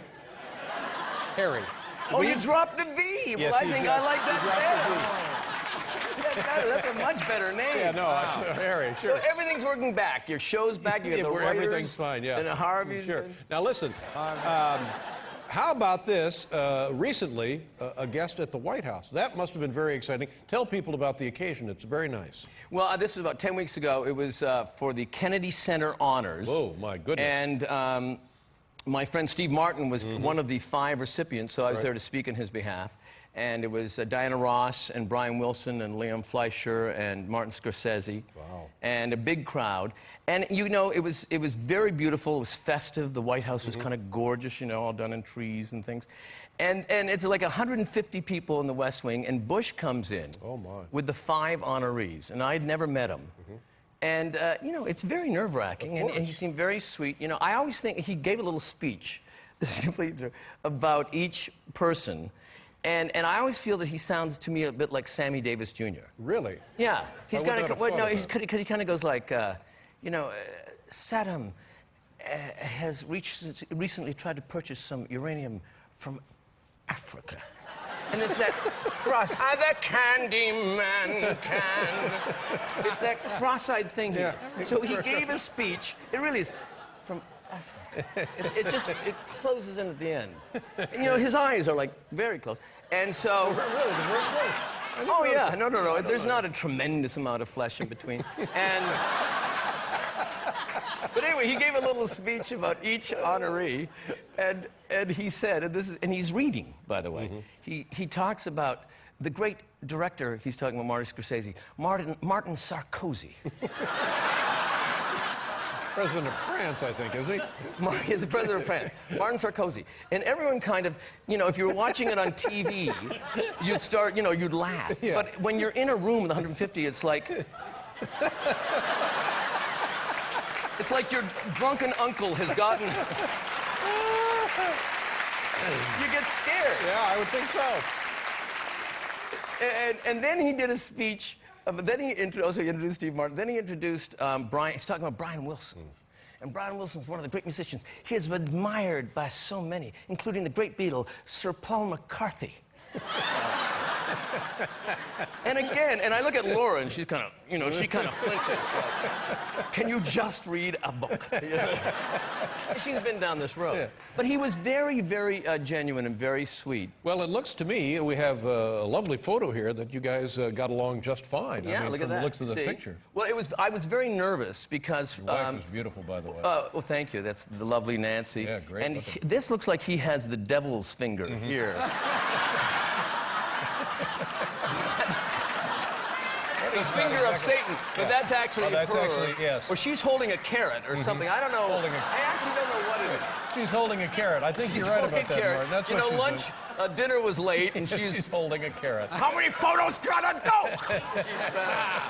And I did not know where to put my hand because you're intimidated. Oh, by yeah, the you're president. standing next to the First Lady. And so I didn't know whether to put it low or high. So I did it kind of that junior high dance. Well, it thing. works. Yeah. It looks good. Yeah. Yeah, because you don't want to make a move there. Yeah. But look at the size of that tree. It's a huge, Oh, lovely tree. Well, look at the size of his finger. Yeah. But this is what he did. This is what he did. So he goes up to me, and you know, you are whatever your politics are. It's the president of the United States. Of course, you have to respect that. Intimidating, and it's like all surreal moment.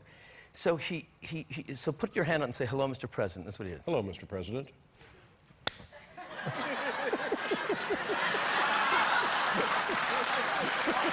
Welcome to this house.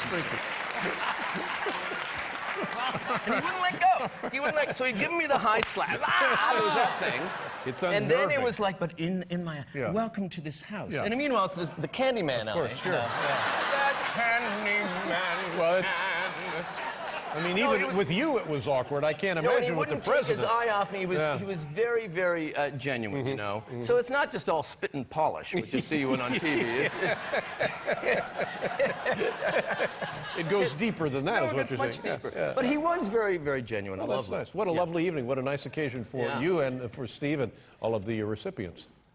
Well, thank you. Yeah, sure. We'll be right back with Martin Short.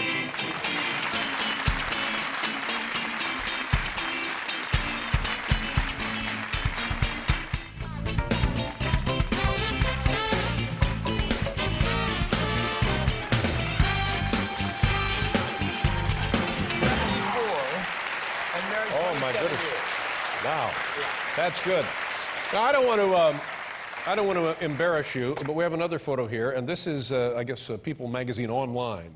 And it looks like they're comparing now pictures of Woody Harrelson and Owen Wilson romping in the surf, and then next to that photo is a picture of you and Steve Martin also romping in the surf. Now, I think it's, I think it's all right. Well, what are you inferring? Well, no, nothing. I just thought it was odd because here we have Owen Wilson and Woody Harrelson, and then there are you. Well, first of all, it looked like when I look at that picture, I'm so glad I went to Ecuador for that stomach stapling. Because, well, you got your money's worth on that. yeah, you really did. Yeah. They suction so much. And it looks like Steve he's not crying, is he? No, well, it is. I'll tell you something. First of all, we're good friends, and we vacation together. We've been known to bathe together because of the drought. Because of the drought? There's a drought in California. I wish you'd read more about it. Well, I should, actually. And, but, it is true. This is in the Caribbean, and they have paparazzi. Everywhere. Yeah. Everywhere, and they're hiding in the trees, and they're, and they won't leave us A-listers alone. It just drives me nuts. I can It's Tom and Nicole and Brittany and me, and and you may call it A-lister, I call it pain in the A-lister. Of course, yes, I can see why you would. And you're trying to go to your Kabbalah step class, and they're snapping at you. And, Of course they are. But, so anyway, I'm sure that everyone's seen this thing on TMZ where I lose it with a paparazzi. No, yeah, really? Oh, yeah. I mean, everyone's seen it, right? Yeah. Well, not everyone has computers, which is cool, but...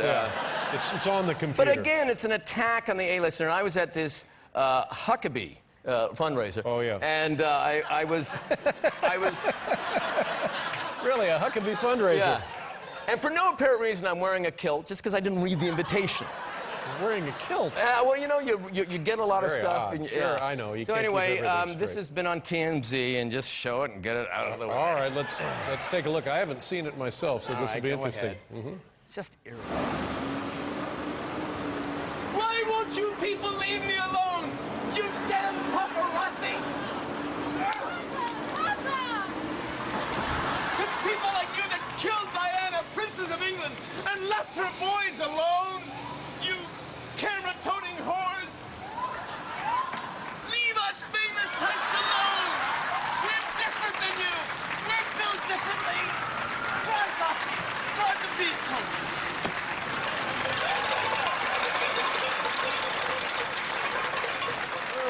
Is it over? Oh, it's over. Oh. No, you can look now. Well, yeah. Oh, my God.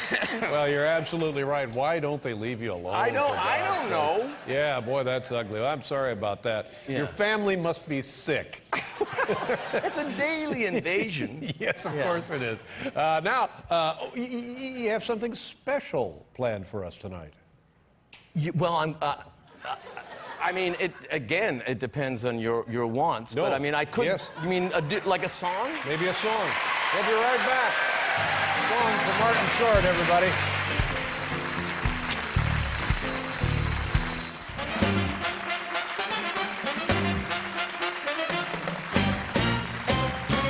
Does that sound good?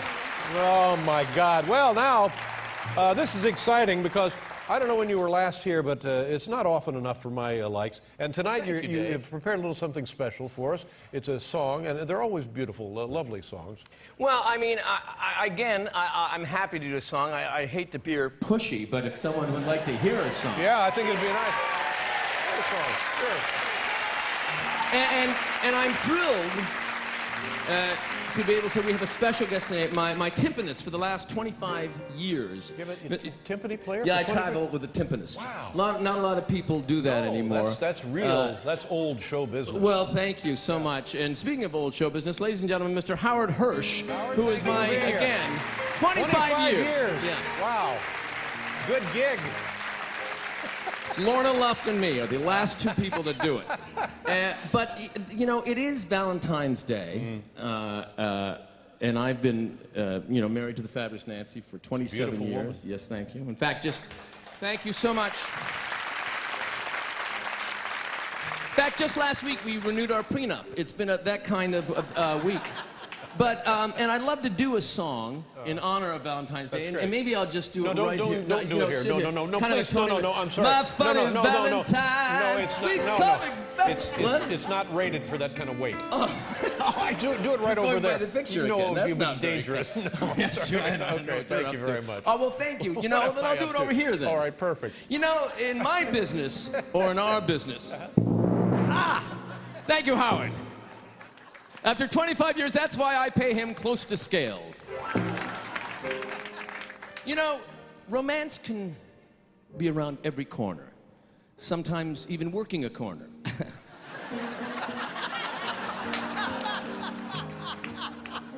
Or as I once sang back in the Senator Larry Craig days, a gentleman came walking in, took the next door stall. And over the years, I've done a lot of songs about my knack with the opposite sex. Of course, there's my signature tune, I Had a Three-Way. Thank you. Thank you so much. But there are certain times in a fellow's life, Valentine's Day in particular, when the expectation of the ultimate stud night gets to be just too great. Maybe there's been a cocktail or two and things don't exactly go our way, no matter what we try. Pumps, injections, meditation, therapy. Our mighty manhood is reduced to jelly. Jelly, that's something else I've tried, by the way. But this year, this Valentine's Day, well, I've got a good feeling that Mrs. Short is in for something very, very special. Paul? Every year in February, there's one night I abhor. On Valentine's Day, in the bedroom, my performance is poor. That romantic drivel sets my loins a-shrivel. With sweet nothings I am teased, but I whisper back apologies. Unlike past years, when Cupid's arrow shot me right in the nuts. On Viagra and La Vitra, I was getting out of my rods. Well, I took your Hemby and horny goat weed. I am man, hear me roar. I think it's happening. Something's tingly. Maybe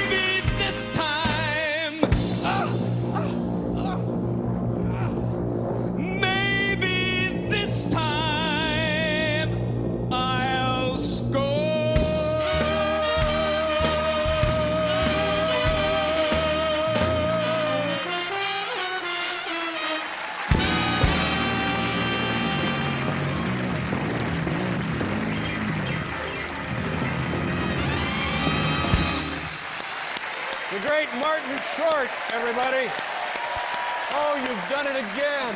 I really had. Nice tats. Thank you so much. Martin Short, ladies and gentlemen. Thank you. Always a pleasure to have you with us. Thank you very much.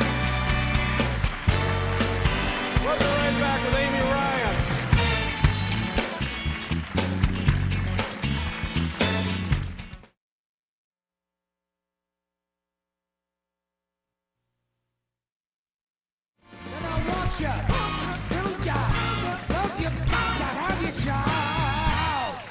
Heaven, you know I love. What is this? Ides of March. Boy, I am so glad our next guest is on the program because often we go night after night after night after night where the show is just plain dull. Just almost impossible to watch.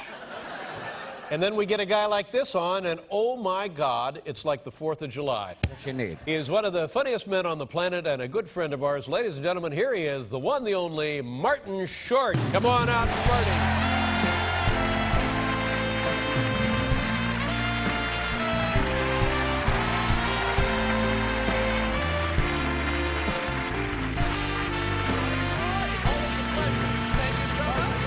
Ladies and gentlemen. Wow. Thanks for remembering. Yes. My God. You've never looked better. Thank you for being here. How's it going? It's fantastic, and you look unbelievable. Really? No, I'm telling. No, really. Thanks. Thank you so much. If you look so damn boyish. At first, I thought you were Rachel Maddow. I mean, it was just. Okay. You really do. Really? Well, thank you. It's fabulous to see you. Yeah. Marty, always good to... Stick with the Propecia. It's working. It's What? fabulous. Thank you. Now, That's what friends are for. No, go ahead. no, really, though, I say this. Sometimes I come across like this phony, and I just hate it about who I am. But you look young, young, young, Well, thank young. you. In fact, when I saw you in the monitor, I thought, am I right? Is that thing? Well. I thought to myself, why is Levi Johnston guest hosting this show? Have you had an eyebrow thread? What have you done? Really? You've lost the summer bloat completely. Yeah, well, thank you very much for that. So the trip to Ecuador to get the stomach stapling was worth it? Yes, Yeah. apparently so. Coming right along. Thank you. Yeah. Well, I'm doing Atkins. You look you're doing Atkins. Well, Not you the look... diet, his widow. I'm actually dating his widow.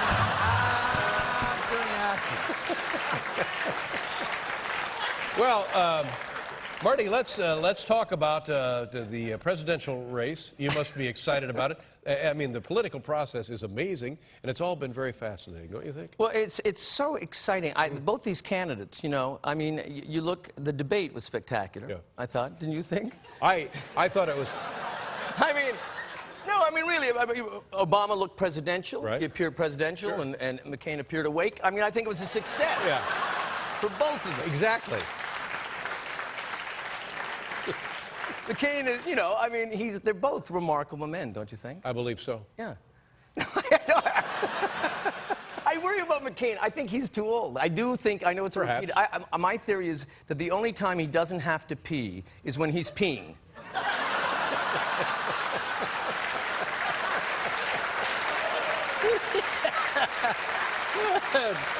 You know... I mean, you wonder after the second debate why he took off so quickly. Exactly. I mean, Yeah, sort of unpleasant, but rings a bell, actually. And what about? And we forget now. Toward the end of he had like less than 100 days. Our sitting president. A seating president. Our seating president. You'd tell me if you'd had a stroke, wouldn't you? I had one back in the 90s. Our seating Our president. seating president. Yeah. George Bush. Now, what about him?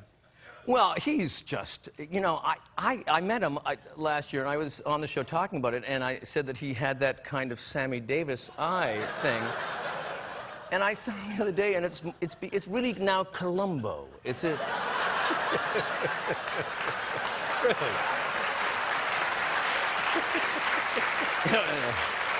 Sorry to bother you, but I'm a little confused. We seem to be missing $700 billion, which Cindy McCain calls a sensible pair of shoes.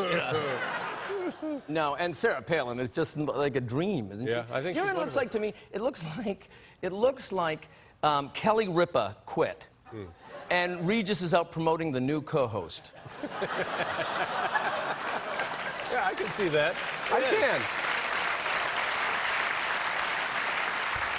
I'll tell you, it's interesting. It's been a long time since we've had a vice presidential candidate about whom I've had unpure thoughts. I mean, can you remember anybody, really? If we obviously take Walter Mondale off. Hey, I mean, this is the most, you know, when I was a little kid, I guess the first campaign I remember was Kennedy and Nixon. Mm-hmm. I was 10 when that happened. And I think now this is the most exciting one of all. Yeah. I mean, we have a Democratic Party with a black candidate at the top of the ticket, and we have a Republican Party with a woman on the top of a ticket who's never met a black man. Yes.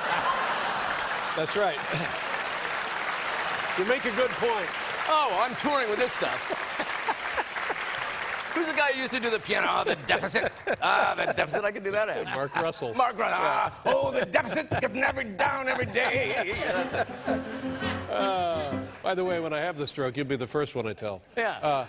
Hey, and speaking of politics, your old buddy, our friend Al Franken, Minnesota, his home state, running for Senate. How about that? And I know Paul Schaefer and I just did a benexit last week in Los Angeles for 8 senators, including Al. Yeah, must have been to great. raise money. It was fantastic. People kept going, oh, so excited to meet Paul because they thought it was James Carville. But still, that's 2. James Carville. They thought I was Howie Mandel. Yeah, deal or no deal. Now, you're just back from vacation? Is that right? Is that possible? How could you be just back from vacation? We went, my wife and I celebrated our 27th wedding anniversary. I don't think I've ever, I think I've ever met your wife. Have I met your wife? Like a long time ago. Maybe. 27 years.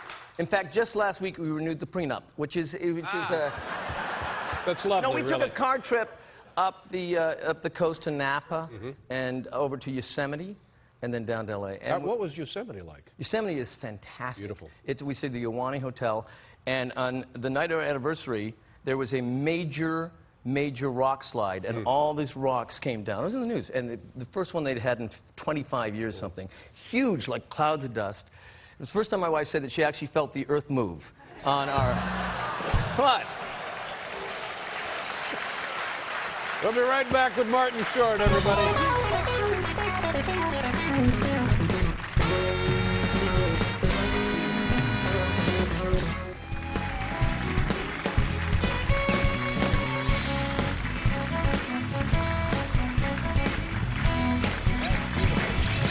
Martin Short, ladies and gentlemen.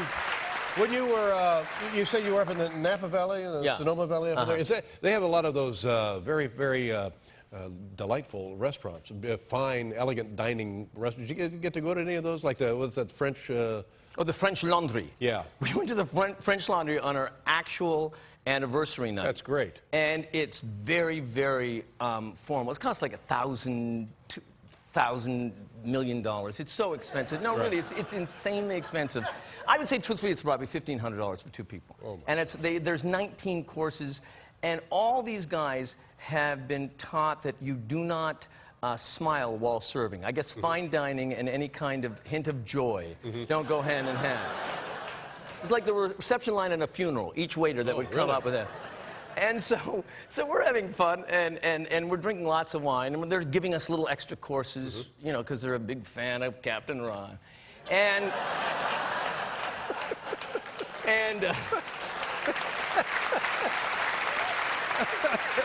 These guys are Ronites, but they won't admit it. Anyway, they keep coming up, and they're giving us extra courses, and I'm like drinking wine, and I'm getting a little loop. So finally, it's really making me laugh that every waiter will not smile. It's just like this. So finally, this one waiter comes up, and I try to make him laugh. So I say to him something like, he said, "Oh, I am the wine steward. Would you like some wine?" Well, a bottle of wine. We just had 14 glasses of wine individually.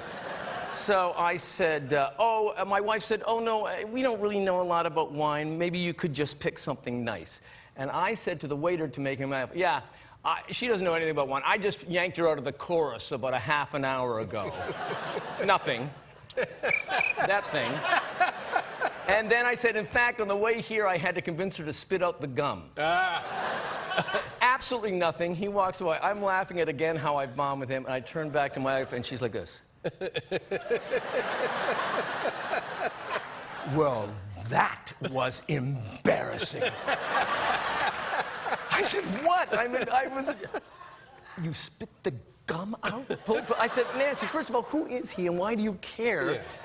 So then we start getting that, because you're just immature. And I said, look, if this is what I happen to do, I can't always achieve success.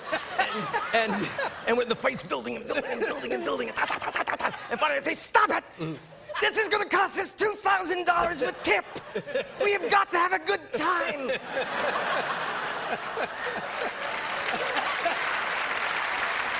And your wedding anniversary. And then we calmed down. We didn't speak for 4 minutes. And then we were fine. Because I think, because the secret to making the evening all the more memorable, I believe. Really. Absolutely. You look back on that episode and everybody enjoys a good chuckle. Any fine dining that gives you talk show panel. That's money in the bank, but my I think friend. the secret to a successful Hollywood marriage is you've got to be sensitive to your wife's needs and make sure your personal assistant fulfills them. And if you can do that... I admire that. If you can do that, Dave, now, you have a home run. Marty, I'm almost embarrassed to ask because I feel like we're taking advantage of you and your time and your talent. Yeah. How about a song? Really? How about a song? Do you mind? Well, I mean, would you like me to?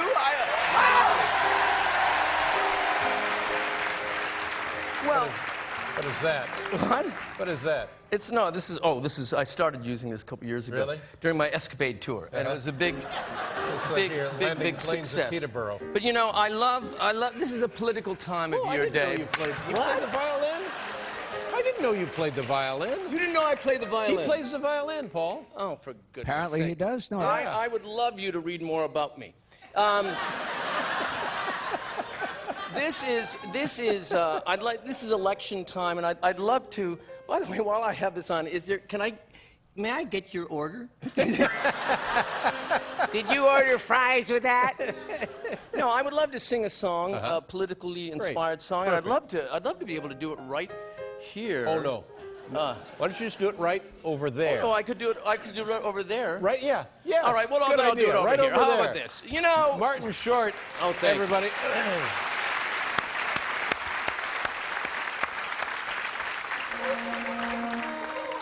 You know, in my business, or in our business, like in politics, things can get pretty ugly.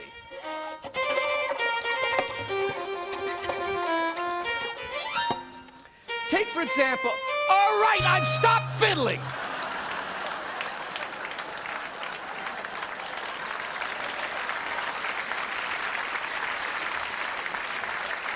In my day, the fiddler showed up at rehearsal. Ah!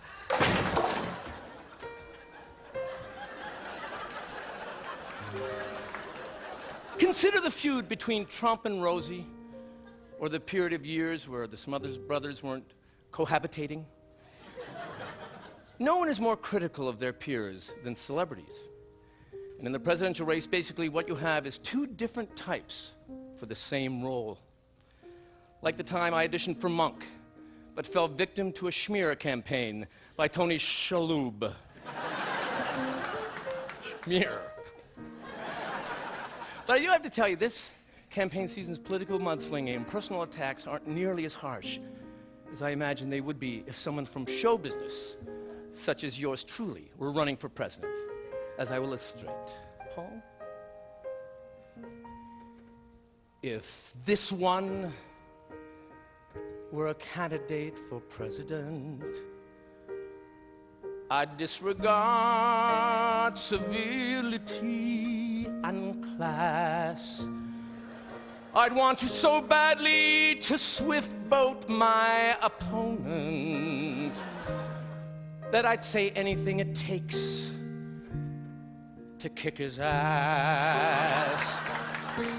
I'd tear him down and say that he's erratic. I'd rip him up, call him junior and naive. It might seem rude to say he's an out-of-touch geezer. Darn right, but heck, we're near election eve. I'd say he's up for legalizing heroin and comprehensive sex ed for your pets. I'd spread the word he suffers from dementia, that he's a gambling addict jonesing for roulette. I'd circulate he's on the payroll at Sunoco, and he believes polymy's okay.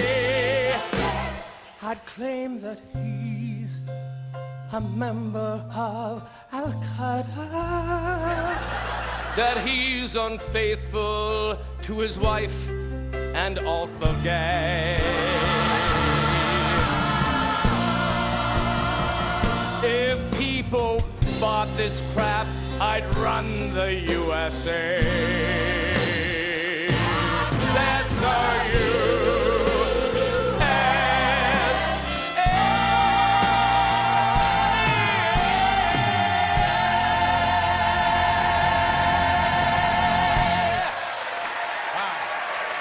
Wow, that's unbelievable. Just lovely. Thank you so very much. Thank you very much. Martin Short, ladies and gentlemen. Thank you so much.